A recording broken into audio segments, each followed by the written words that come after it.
कांद्याचे भाव गडगडल्याने राज्यातला शेतकरी सध्या हवालदिल झालाय। या कांद्याने शेतकऱ्यांच्या डोळ्यात पाणी आणलंय। मोठ्या कष्टाने पिकवलेल्या कांद्याला कवडीमोल भाव मिळत असल्याने केलेला खर्चही निघत नाहीये। द्राक्षाला भाव नाही, टरबूज फेकून देण्याची वेळ आली आहे। अनेकांचा ऊस आजही शेतात उभा आहे। अशात कांद्याचे भाव सुद्धा गडगडले, त्यामुळे शेतकरी मोठ्या आर्थिक संकटात सापडलाय।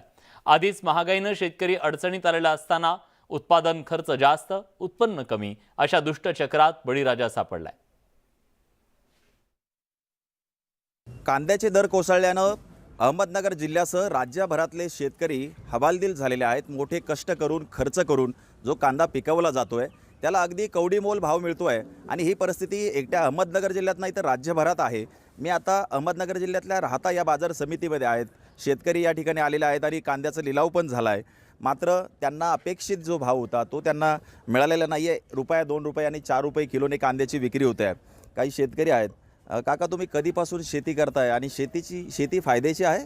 शेती ही बाजार भाव नसल्यामुळं तोट्याची शेती आहे। खर्च भरपूर, उत्पन्न जमते, मग फवारे मारू शेतकरी बेजार खर्च करू बेजार पिकावला माल त्याला बाजार भाव भेटतच नाही। मार्केटला माल आल्यानंतर 4 रुपये 5 रुपये किलो उठतो सरासरी। असं खर्च तर काहीच येत म्हणजे खर्च भरपूर होतो, कष्ट करावे लागतात आणि हातात काय मिळतंय? मग शेतकऱ्याची जर व्यथा जर कोणी जर समजून घेत असेल, न केंद्र सरकार घेत नाही, न महाराष्ट्र सरकार घेत नाही, की कोणीच घेणार नाही।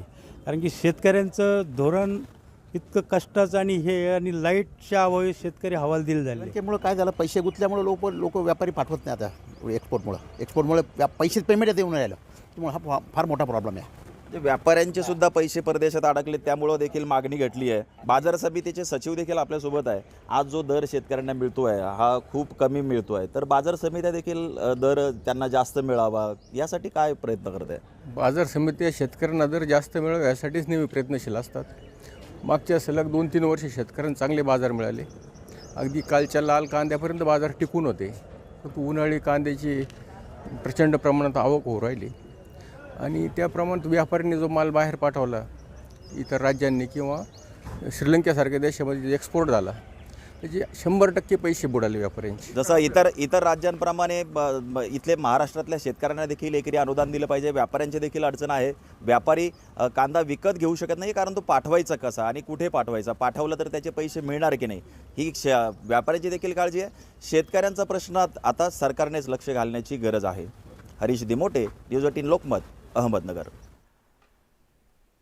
यासोबत बुलेटिनमध्ये आणखी एक छोटासा ब्रेक। कुठे जाऊ नका, पहा फक्त न्यूज 18 लोकमत।